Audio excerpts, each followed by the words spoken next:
বাইরে নিয়ে বাইন্দা রাখ, মানুষ দেহু কার গরুটা বড়, আমারটা না মিজান সাহেবেরটা। 1 লাখ দিয়ে এই গরু কিনছেন, মাংস হইব। বাবা, ইমাম আঙ্কেলকে বলবা নামাজ শেষ করে সোজা এখানে চলে আসে। এবার কিন্তু ফেসবুকে লাইভে যাবো। Hello friends, me again in heart and this is Bhagyaraj. দেশের সবচেয়ে বড় গরু আমার বাবা কিনেছে। সোশ্যাল মিডিয়াতে কমলা সুন্দরীকে পেছনে ফেলেছে গরু সুন্দরী। দেশের সবচেয়ে বড় গরুটা কিনেছেন বিশিষ্ট ব্যবসায়ী জনাব ফালাফল। আব্বা, তুমি এইবারও ছাগল? এই কত?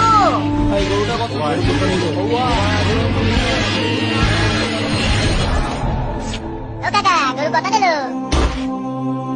ঈদ মুবারক, ঈদ মুবারক, ঈদ মুবারক। ঈদুল আজহার নামাজের জামাত সকাল 7 ঘটিকায় ঈদগাহ ময়দানে। ঈদুল আজহা মুসলমানদের পবিত্র ধর্ম।